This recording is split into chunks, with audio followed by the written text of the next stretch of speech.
After covering the basics, now we can look at potential GDP. Here on this particular day, March 21st, 2019, Donald Trump says that the economy would have grown over 4% if the Fed hadn't raised rates in 2018. Well, if the economy ever gets to grow over 4%, it would not be sustainable because that would be inflationary. Having said this, it's always good to look at data. And when we look at historical data, what do we see?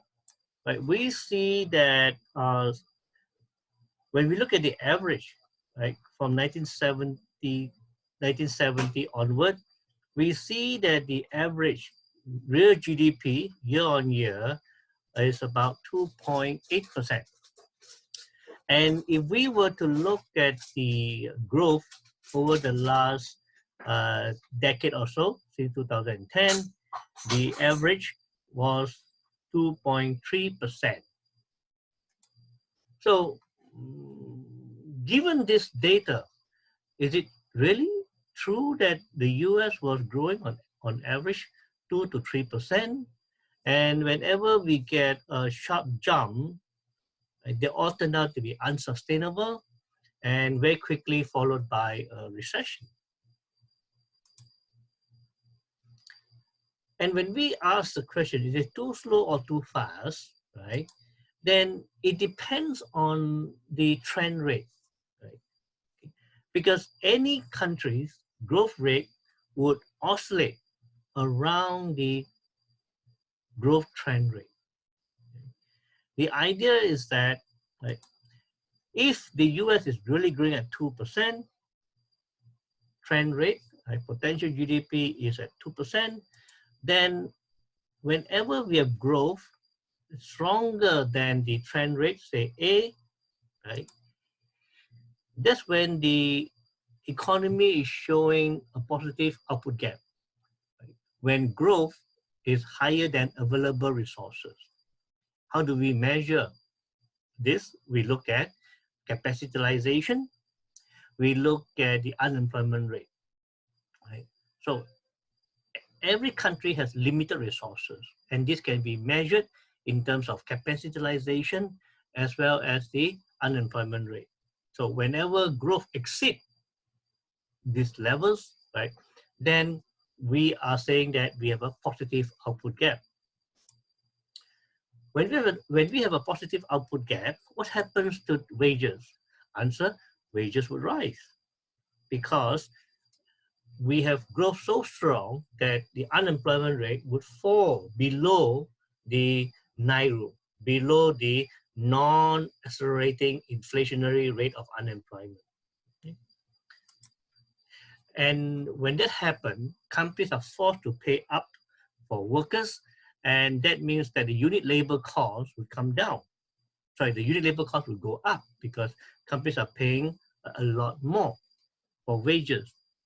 And when unit labor cost goes up, right, profit margin gets squeezed, and that's not good for the equity market. Okay?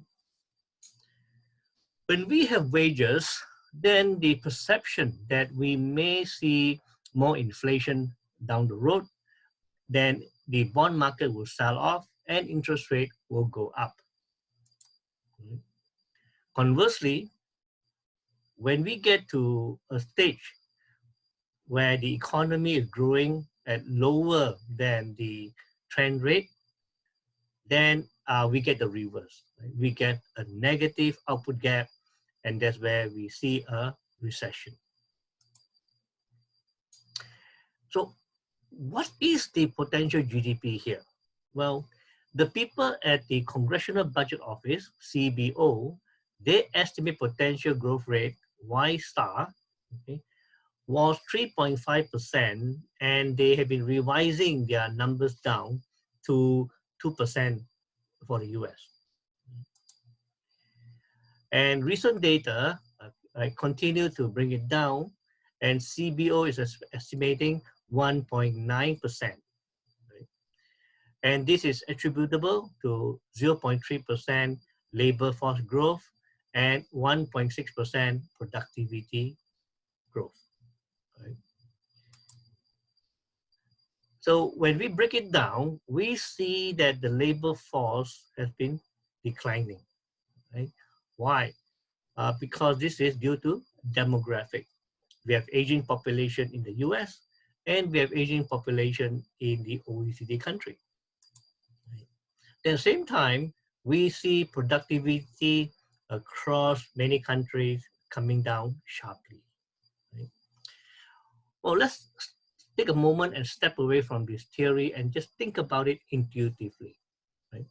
Suppose you are king of an island, and in that island, there's nobody, just monkeys. Right? Then what is your potential GDP? Answer would be 0. Good. Now suppose instead of monkeys, you have 100 million people. Right? That 100 million people, unfortunately, they are split into two groups. They are babies, right? Toddlers, less than 2 years old, and you have elderly, 80 years and above, right? There's nothing in between. There's nothing in between, right? For whatever reason, this is just a scenario. So you have babies and you have very, very old people, right? So what is your potential GDP here?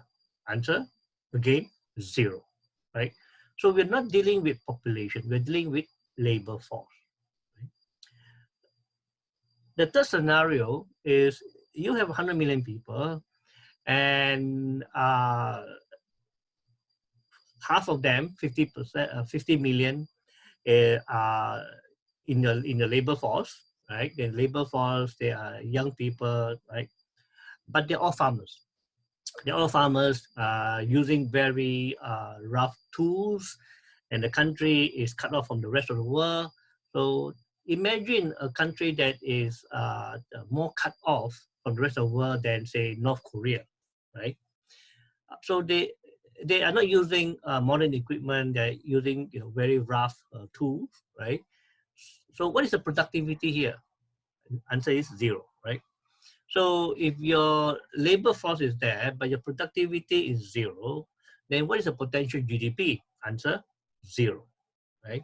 So for a country to prosper, to have high potential GDP, we need both, right? We need a growing labor force and we need increasing productivity, right? So think about, say, Vietnam, right? So Vietnam, right, to the extent that Vietnam has a growing labor force and they are starting from a low base, moving very quickly up the technology scale, they have increasing productivity. So potential GDP in Vietnam is very, very high, right?